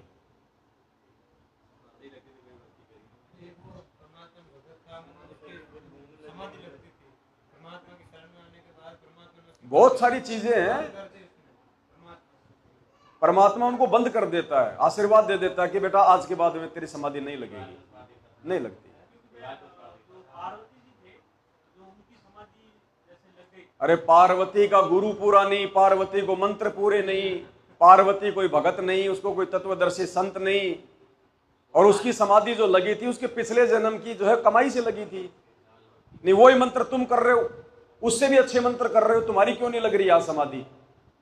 बताओ, लगनी चाहिए ना, नहीं लग रही ना। पहले रामानंद की समाधि लगा करती थी, 2 मिनट में समाधिस्थ हो जाता था कि बेटा मैं तो समाधि लगा के वहां पहुंच जाता हूं, मैं त्रिवेणी पे। तो वो समाधि लगा के गए ना ऊपर, और उसके बाद जब उसको गुरुजी ने नाम दिया कबीर साहब ने, और उसको ये मंत्र दिए, उसके बाद कभी सुना कि रामानंद की जो है कभी समाधि लगी हो? नहीं लगेगी। आज तक सुना कि संत रामपाल जी के किसी एक भगत की समाधि लगी हो? नहीं। हमारी है सहज समाधि। बैठ के मंत्र करना, शांति से मंत्र करना कोई ये गुनाह थोड़ी है, ये तो ध्यान लगाने की विधि है परमात्मा की। और कैसे लगाओगे बताओ? खाते पीते तुम्हारा ध्यान लग नहीं सकता, बैठ के करोगे तो तुम कह रहे हो समाधि ना लग जाए, फिर क्या करोगे? नहीं लगती भगत जी, ऐसे समाधि नहीं लगेगी हमारी। हमारे को जो मंत्र जो विधि परमात्मा ने दी है वो उसी हिसाब से दी है। आप कितना प्रयास कर लो, आपको आनंद आएगा। जितना लंबा बैठोगे, जितना सुमरन आप जो है वो करोगे, क्योंकि आप कोई तप नहीं कर रहे, आप कोई मनमुखी साधना नहीं कर रहे, आप किसी मनमुखी गुरु से राधा राधा का जाप लेके नहीं कर रहे, आप राधा स्वामी पंथ के वो पंथी नहीं हो जो आपको आपके गुरुजी ने बताया हो कि ऐसे मंत्र कर, मुंह ढक के कर, 2 घंटे ऐसे बैठ के कर। नहीं, सहज समाधि है। शुरू करो, आनंद आएगा भगत जी, तभी बात बनेगी। ये खाते पीते उठते बैठते मंत्र करने वाले देख लो आज वो राजनीतियां कर रहे हैं, क्या हो रहा है उनका। जब तक भक्ति अंदर नहीं प्रवेश करेगी तो भाई साहब आत्मा कहां से मतलब अपनी चेतना में आएगी? करना पड़ेगा, शुरुआत करनी पड़ेगी। कभी कभी दास प्रथम मंत्र और सतनाम कभी कभी आंखें बंद करके करता है, तो दास को सुबह के समय में जैसे करता है, गुरु जी दास को वापिस मिलता है। तो आनंद आ रहा ना भाई, वो वास्तविक विधि है, आनंद तो आएगा ना। अब गर्मी के टाइम में एक तो आप एसी में जाके सो, और एक वैसे आप गर्मी में पड़े हो, तो नींद बहुत जल्दी कहाँ आएगी? एसी वाले कमरे में आएगी कि उसमें आएगी? तो विधि से कोई काम करोगे तो उसमें आनंद आएगा ना भगत जी।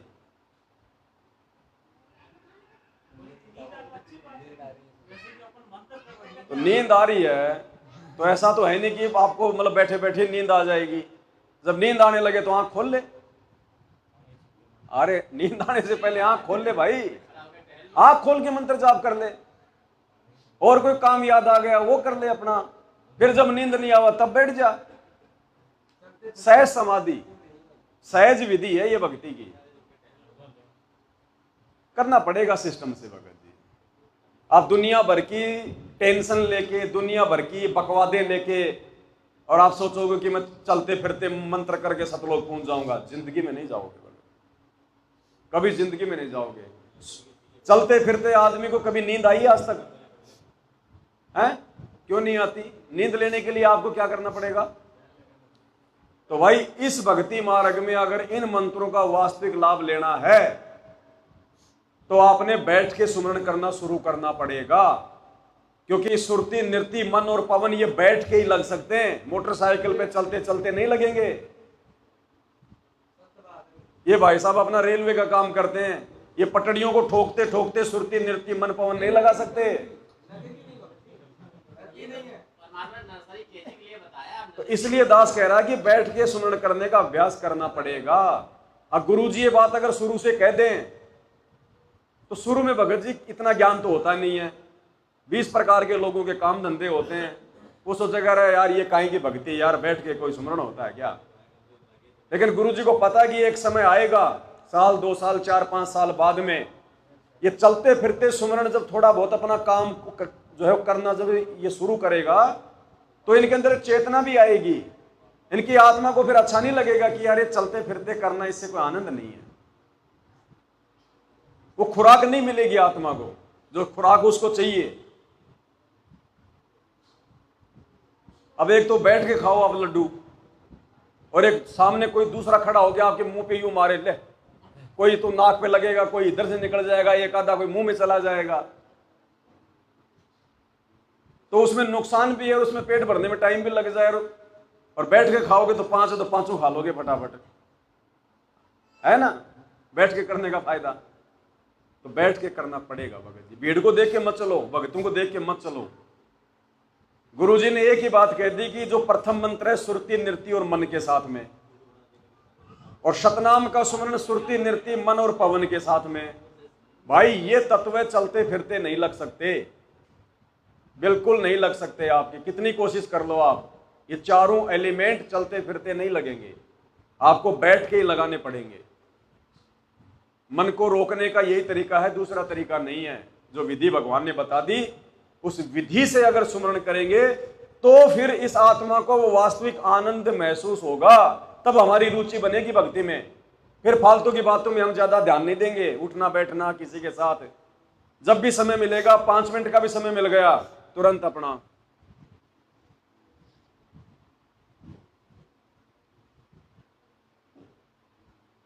उस श्वासों का एक अलग ही आनंद आएगा भगत जी। धीरे धीरे अभ्यास बनेगा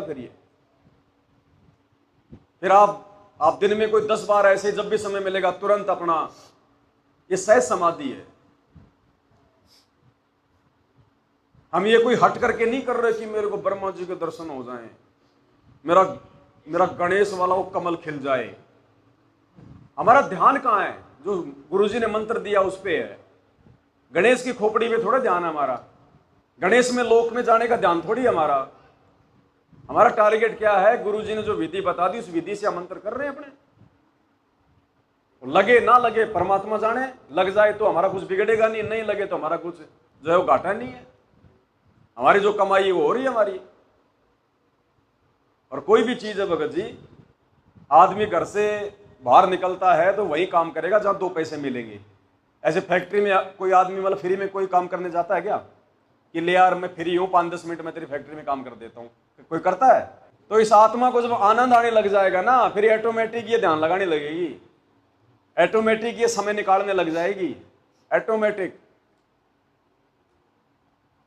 अब एक बात बताओ, ये ऑडियो आ रही है सार जेल से, गुरुजी ने ऑडियो में क्या कहा कि बच्चों थोड़ी देर तुम रोया करो, परमात्मा को याद करके, उनके गुणों को याद करके थोड़ा रोना सीखो, रो, आंखों से आंसू निकालो। सबके सामने शर्म आती है तो एकांत में जाके करो। क्यों भाई, रोना क्या बाहर रोड पे खड़ा होके नहीं हो सकता क्या?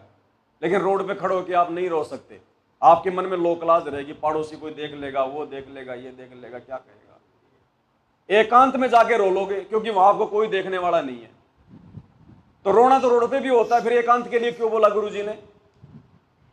तो मंत्र तो चलते फिरते भी होते हैं, लेकिन एकांत में बैठ के करने पड़ेंगे आप। अगर वास्तविक आनंद चाहते हो तो, उन मंत्रों का वास्तविक लाभ प्राप्त करना चाहते हो तो समय निकालना पड़ेगा, मन को रोकना पड़ेगा भाई। 10-15 दिन दिक्कत आती है, ज्यादा दिन नहीं आती, उसके बाद में फिर हैबिट सी बन जाती है। दूसरा, एक तो होता भगत जी बाहर की क्रिया और एक होती है आंतरिक क्रिया। एक समय हमारा भक्ति मार्ग पे ऐसा भी आ जाएगा, अभी तो हम आंख बंद करके भी मंत्र करेंगे तो हम लोग जो भी मंत्र बोलेंगे तो हम उस मंत्र को अपने शरीर से बाहर देख रहे हैं भाई। जैसे होठों से बोल रहा हूं या श्वास के द्वारा निकाल रहा हूं, तो अगर मैं सतनाम का जाप करूंगा आंख बंद करके बैठ के शांति से सहज रूप में, तो मेरा ध्यान कहां रहेगा? शब्दों के ऊपर। कौन सा बाहर ले रहा हूं, कौन सा मैं अंदर छोड़ रहा हूं, कहां से? यहां रहेगा ध्यान, नाक पे। अगर मैं प्रथम नाम का जाप कर रहा हूं तो मेरा ध्यान यहां रहेगा, मेरे मुंह के ऊपर, कौन सा मंत्र बोल रहा हूं। यह है बाहरी क्रिया, इसमें भी उतना आनंद नहीं है। एक समय आ जाएगा जब हम प्रथम मंत्र का जाप करेंगे और जो मंत्र हमें गुरुजी ने दे दिया उसको हम अपने शरीर में देखना शुरू कर देंगे। गुरुजी ने बताया ना, रीढ़ की हड्डी में अंदर 5 कमल हैं, जहां पे जो अमल के स्वाद कमल यहाँ है, उसके बाद में फिर जो है अमल के मूल कमल में जो है गणेश जी है, फिर नाभि कमल में ये मतलब विष्णु जी और लक्ष्मी जी हैं, फिर ये कंठ कमल में दुर्गा जी है, फिर हृदय कमल में शंकर और पार्वती जी है। तो फिर एक समय ऐसा आएगा भगत जी, हम जब वो मंत्र जाप करेंगे ना, जब हम लोग ब्रह्मा सावित्री का करेंगे तो हमारा ध्यान रीढ़ की हड्डी पे उस कमल पे जाएगा। फिर जब हम दूसरा मंत्र करेंगे अगले वाला श्री गणेश जी का, तो 4 उंगल नीचे ध्यान जाएगा दूसरे कमल पे। हमने देखे नहीं कमल, लेकिन मन में एक मतलब विचार बन जाएगा, एक वो आकृति सी बन जाएगी। कभी रीढ़ की हड्डी की तरफ ध्यान जाएगा तो कभी आगे की तरफ ध्यान जाएगा। मतलब कहां है वो कमल? जो जो मंत्र जाप करेंगे उस कमल के ऊपर ध्यान जाएगा हमारा। ब्रह्मा सावित्री का किया तो वहां गया कि भाई हमारे गुरुजी कहते हैं कि भाई रीढ़ की हड्डी में सूक्ष्म रूप में है। फिर जब दूसरा करेंगे हम गणेश जी का, तो 4 उंगल जो है नीचे ध्यान जाएगा। फिर जब श्री विष्णु और लक्ष्मी का करेंगे तो फिर नाभि कमल पे ध्यान आएगा। फिर जब इस दुर्गा का करेंगे तो यहाँ पे कंठ कमल पे ध्यान आएगा कि भाई यहाँ पे है वो। फिर इससे नीचे जो है शंकर और जो है पार्वती का आएगा ध्यान। फिर ये आंतरिक भी होने लगेगा। जब आंतरिक जब हम करेंगे ना, फिर हमारा बाहर की किसी चीज पे ध्यान नहीं जाएगा। अगर बाहरी मंत्र करेंगे ये सोच के भाई हमने ये प्रथम मंत्र शुरू कर दिया, 7वां मंत्र बोल दिए, जैसे मंत्र कार्ड सामने है या वैसे भी, तो हमारा ध्यान हमारे शरीर से बाहर हो रहा है। तो बीच बीच में मन जो है मतलब जो है वो भग जाता है।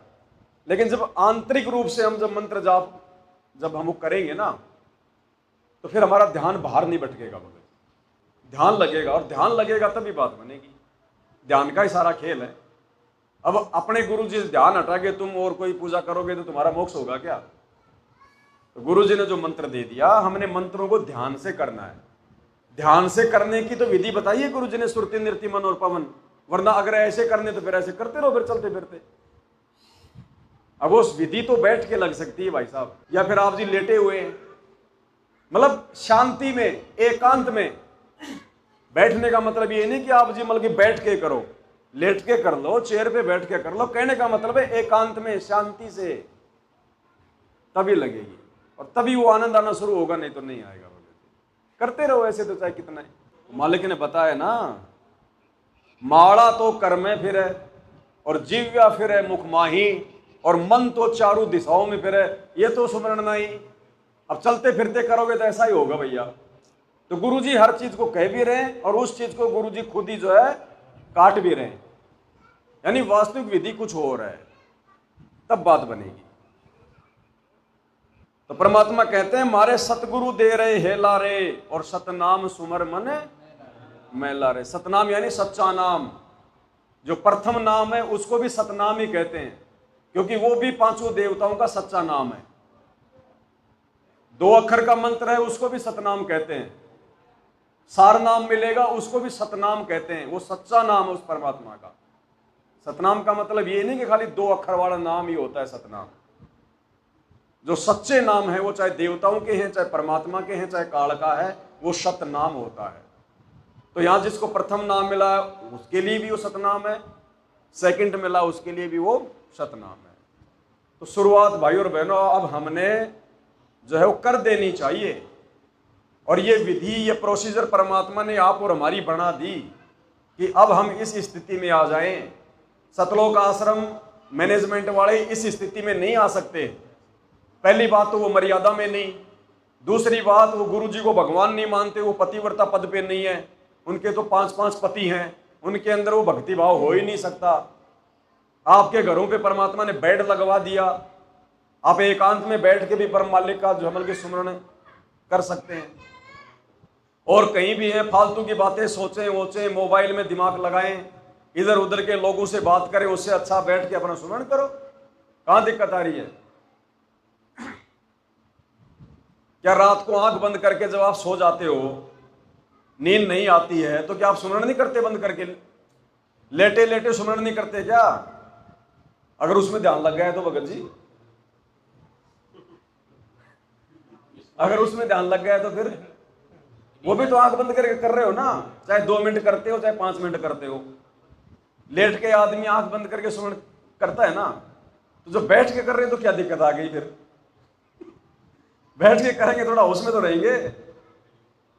तो हमने जो ध्यान लगाना है वो उस काल निरंजन के साधकों की तरह ध्यान नहीं लगाना। उनके पास ना कोई मंत्र होते थे, ना उनका कोई ठिकाना होता था, कहां ध्यान लगाएंगे? गुरुजी कहते हैं झूठा ज्ञान ध्यान कहां लाओ, वाद विदा चतुराई। तुम्हारा ज्ञान ही गलत है, ध्यान कहां लगाओगे? इसका मतलब अगर ज्ञान सही हो तो फिर ध्यान भी लगाना पड़ेगा।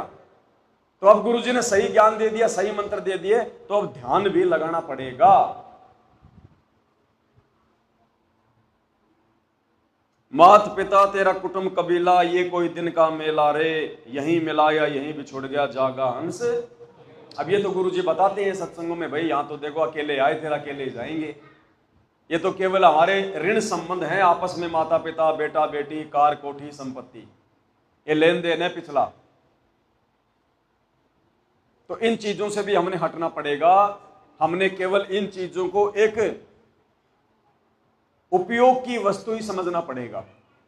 इन चीजों को अपने साथ में जोड़ के नहीं चलना कि ये मेरी, जिस दिन ये हो गया ये मेरी, उसी दिन गए हम काम से। मालिक कहते हैं मेरा मेरी छोड़ दे यो ही कोई मैदान। तो ये मेरा मेरी छोड़नी पड़ेगी। मेरा तो भाई शरीर भी नहीं है, ये भी यहीं छोड़ना पड़ेगा, ये भी इस काल का है। मेरा तो केवल मैं हूं, मेरे प्राण है, मेरी आत्मा है, बस वही है और कुछ नहीं है इसके अलावा। और दूसरा भगवान ने आके जो भक्ति दे दी वो मेरी है। इसके अलावा हमने मेरा मेरी छोड़नी पड़ेगी।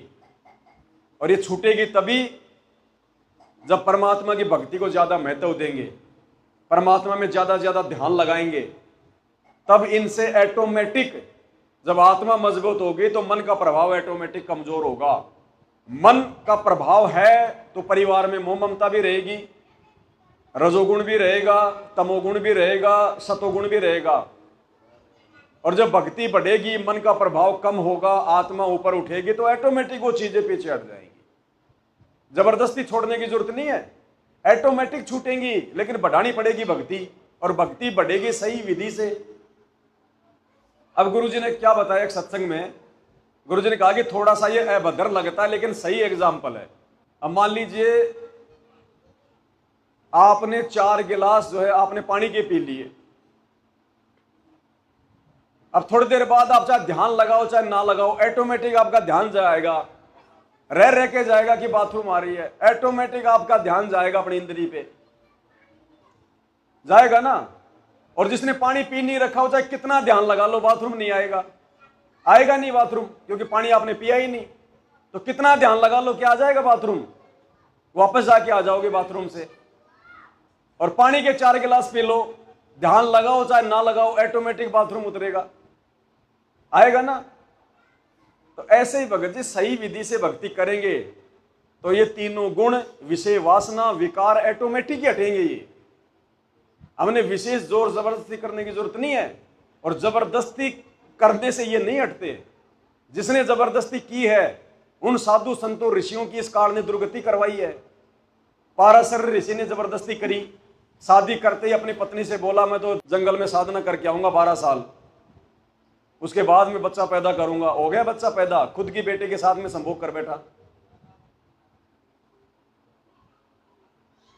तो ये काल फिर ऐसे डांस करवाता है। ये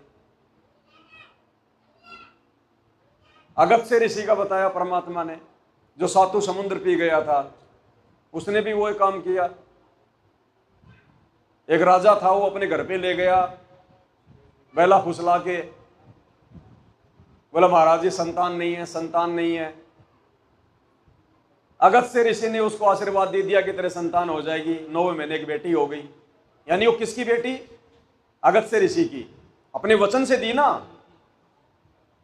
लड़की बड़ी हो गई, जवान हो गई, फिर वो राजा ने बुलाया, राजा की बड़ी मेहमान नवाजी की, और चलते समय अगस्त्य ऋषि ने उसकी लड़की का हाथ मांग लिया, अपनी पत्नी बना ली। अब बताओ, खुद की मतलब खुद ने तो बेटी दे दी अपने वचन से, और खुद ही बड़ी होने के बाद उससे शादी कर रहा है अपनी बेटी से। तो काल फिर ऐसे मारता भगत जी। वो भक्ति कर रहे थे, कोई पिछले जन्म का उनका कोई सिस्टम था, उनका ध्यान लग जाता था, बैठने से उनका तप बन जाता था। लेकिन विषय विकारों पे कंट्रोल केवल संत रामपाल जी की भक्ति से हो सकता है, दूसरा धरती पे नहीं है। क्योंकि वास्तविक विधि है, ज्ञान सही है, ऊपर से गुरु जी का आशीर्वाद, गुरु जी की मेहर, तब जाके बात बनती है। एक डार पे 2 पंछी बैठा, एक गुरु एक चेला रे, चेला तो चंचल है भाई, गुरु निरंतर। चेला यानी मन, मन तो चंचल है, ये तो टिकेगा नहीं एक जगह, ये तो मरवाने का प्रयास करता है, फंसाने का प्रयास करेगा। तो पहचानना पड़ेगा हमने। गुरुजी संध्या आरती में कहते हैं ना, या तन में मन मूर्ति देखो, यानी अब हम भक्तों ने ये प्रयास करना पड़ेगा कि मेरे अंदर जो प्रेरणा उठ रही है, कौन सी प्रेरणा तो इस मन की है, इस काल की है, और कौन सी जो प्रेरणा है वो मेरे परमात्मा की है। हमने इस मन की हर बात के ऊपर उठ के नहीं चलना। अब हमने विचार करना पड़ेगा कि मेरे मन में जो विचार उठ रहे हैं ये सही है गलत है, कहीं काल मेरे को फंसा तो नहीं रहा। क्योंकि इसी तन में, इसी शरीर में काल भी और परमात्मा भी है, दोनों प्रयास करेंगे। तो परमात्मा कहते हैं या तन में मन मूर्ति देखो। अब हमने विचार करना पड़ेगा। कोई भगत भाई से बात हो रही है, वो कोई बात बोल रहा है कि यार वो भगत ऐसा, यार वो ऐसा कर दिया, अरे तेरे को नहीं पता, तो उसकी बातों में इंटरेस्ट मत लो, विचार करो कि ये जो कुछ बातचीत हो रही है ये परमात्मा की प्रेरणा से हो रही है या फिर ये काल की प्रेरणा से हो रही है। मुझे क्या लेना देना, वो करेगा, वो भुगतेगा अपना, मुझे सावधानी बरत के चलनी है। तो विचार करना पड़ेगा हमने। जो भी कर्म हम करें, जो भी विचार हमारे मन में आए, तो उन विचारों को अमल में लाने से पहले ये सोचना पड़ेगा कि ये काल करवा रहा है या परमात्मा करवा रहा है। अगर इतना भी विचार नहीं करेंगे और हर उठने वाले विचार पे यदि हम खड़े होकर चल देंगे तो फिर हम काहे की भगत हैं, काहे की फिर हम जो है वो सत्संगी हैं। छोटी सी बात को लेके अगर मन में अगर कोई गुस्सा आ रहा है तो विचार करना पड़ेगा ये किसकी प्रेरणा है। परमात्मा के मार्ग में तो घुसा है ही नहीं। कौन कर रहा प्रेरणा? काल कर रहा है। अगर करूंगा तो फंसूंगा, तो फिर मन को थोड़ा सा डांटना पड़ेगा। तो मन के अंदर उठने वाली हर प्रेरणा को सोचना पड़ेगा कि ये काल करवा रहा है या परमात्मा करवा रहे हैं। इस पद का तुम भेद सुनो भाई, कौन गुरु कौन चेला रे। और रामानंद को कहे कबीरा, शब्द गुरु चित चेला रे। शब्द गुरु यानी जो मंत्र हमें गुरुजी ने दे दिया, जो ज्ञान हमें गुरुजी ने दे दिया, वो ही हमारा गुरु है, वो हमारा परमात्मा है। और चित चेला, चित यानी मन, इस मन को हमने उस मंत्र पर, उस ज्ञान पर, उस सुमरण पर, उस जो है सत्संग पर लगा के रखना है। शब्द गुरु चित, तभी बात बनेगी। गुरु जी के आगे तो बड़ा अच्छा भगत बने और गुरु जी के गैर हाजिरी में सारे गुरु जी के ज्ञान के उल्टे काम करें, तो फिर इसका मतलब हम शब्द को अपना गुरु नहीं मान रहे। हम तो शरीर को अपना गुरु मान रहे हैं, जबकि शब्द रूप में तो वो पल पल साथ में है, हमारी हर क्रिया को देख रहा है। तो हमने गुरु जी के ज्ञान को, गुरु जी के उस मंत्र को हमने अपना गुरु मानना पड़ेगा कि ये जो मंत्र मुझे दिया गया है ये सीसीटीवी कैमरा है, ये जो सत्संग है गुरु जी का ये सीसीटीवी कैमरा है। अब गुरु जी ने मुझे वो दान में देके, मुझे भिक्षा में देके मेरे अंदर वो मंत्र डाल दिए, सॉफ्टवेयर डाल दिया। अब वो परमात्मा पल पल देख रहा है। देख तो वो पहले भी रहा होता है, क्योंकि ये शरीर परमात्मा ने बताया ये कंप्यूटराइज है, इसमें एक जो है चिप लगी हुई है, मेमोरी कार्ड लगा हुआ है। अरे धर्मराज को क्या पता कि जीव क्या क्या कर रहे हैं, वो कोई अंतर्यामी थोड़ी है। लेकिन जब उसके दरबार में ये आत्मा जाती है तो आत्मा के अंदर वो कोड वर्ड में वो पासवर्ड डाल देता है कि तूने पूरी जिंदगी में क्या किया। वो एलसीडी की तरह चल पड़ता है सारा। तो मेमोरी कार्ड है ना अंदर। एक फैक्स परमात्मा कहते हैं हम जो भी सोचते हैं, जो भी बोलते हैं, जो भी करते हैं, उसका एक फैक्स हमारे अंतःकरण में और एक फैक्स परमात्मा के दरबार में जाता है, और उसी से हमारा पूरा अकाउंट होता है वहां पे। धर्मराज थोड़ी एक एक के पीछे डोलेगा। जब लाइन में खड़े होंगे तो बोलेगा हाँ भाई चित्रगुप्त बताइए इसका क्या मैटर है। हाँ भाई वो देखेगा ये कौन सी आत्मा है। वहां नाम नहीं चलता कि ये पवनदास आ गया, रामदास आ गया। वहां ये देखेंगे क्योंकि वहां तो दिव्य दृष्टि काम करती है। इस आत्मा का कोड नंबर क्या है, क्योंकि परमात्मा ने सतलोक से भेजा था तो परमात्मा ने हमारे जो अमल के कोड नंबर दिए थे, 1 number, 2 number, 10 number, 2000 number, 3000 number. तो चित्रगुप्त कोड नंबर डालता है खटखट खटखट, और तुरंत उसका चल पड़ता है पूरा विवरण। बेटा क्या खाया, क्या पिया, क्या उल्टे काम किए, क्या भक्ति करी, तेरे कितने प्रतिशत पाप है, तेरे कितने प्रतिशत तेरे पास में तेरे पुण्य। कैलकुलेटर लेने की जरूरत नहीं है, ऑटोमेटिक निकल के आ जाते हैं सेकंडों में। उनकी विज्ञान बहुत अव्वल दर्जे की है, यहां से लाखों गुना उत्तम विज्ञान बताई मालिक ने। देवताओं की विज्ञान यहां से लाखों गुना उत्तम विज्ञान बताई परमात्मा ने। अब यहां तो हम भगत आपस में इकट्ठे होते हैं, एक दूसरे को फोन करते हैं, टाइम लगता है। वहां ऐसा नहीं है। वहां पे 1 सेकंड में 33 करोड़ देवी देवता इकट्ठे हो जाते हैं एक जगह, प्रेरणा से। वहां की विज्ञान इतनी उत्तम है। जैसे हम पहले अपने मोबाइल से किसी को मैसेज भेजा करते, जब वो बटन वाले मोबाइल चले तो एक बार में एक को ही भेजते थे। उसके बाद में ये बल्क मैसेज का सिस्टम आ गया, एक साथ चाहे 20 लाख को भेज दो, एक बटन दबाया सबके पास गया, सबके नंबर डाल दिए, जो मैसेज टाइप करना वो कर दो कंप्यूटर में, और एक बटन दबाओ, वो मैसेज तुरंत सेकंडों में 20 लाख के पास जाएगा। तो ऐसे ही वहां पे आत्मा के जो कोड वर्ड होते हैं ना, उस आधार से तुरंत पता चल जाता है। तो शब्द गुरु चित चेला रे, गुरु जी शब्द रूप में हमारे साथ में है। जो मंत्र दिया वो भी शब्द है, और हमारे गुरु जी का जो रूप है वो भी जो शब्द रूप है। शब्द का मतलब होता है शक्ति, पावर। वो जब चाहे जो रूप कहीं भी धारण कर ले, कहीं भी वो खड़ा हो जाए, उसको कहते हैं शब्द रूप। शब्द को ये नहीं होता ए आ ई, ये शब्द अलग है। एक शब्द होता है उसका मतलब होता है शक्ति।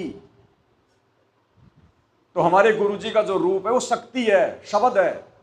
वो कितने रूप बना सकते हैं, एक सेकंड में कहीं भी जा सकते हैं, कहीं भी प्रकट हो सकते हैं। तो अपने गुरु जी को हमने शब्द रूप में देखना है कि परमात्मा पल पल मेरे साथ में, पल पल मेरी हर हरकत पे उसकी नजर है।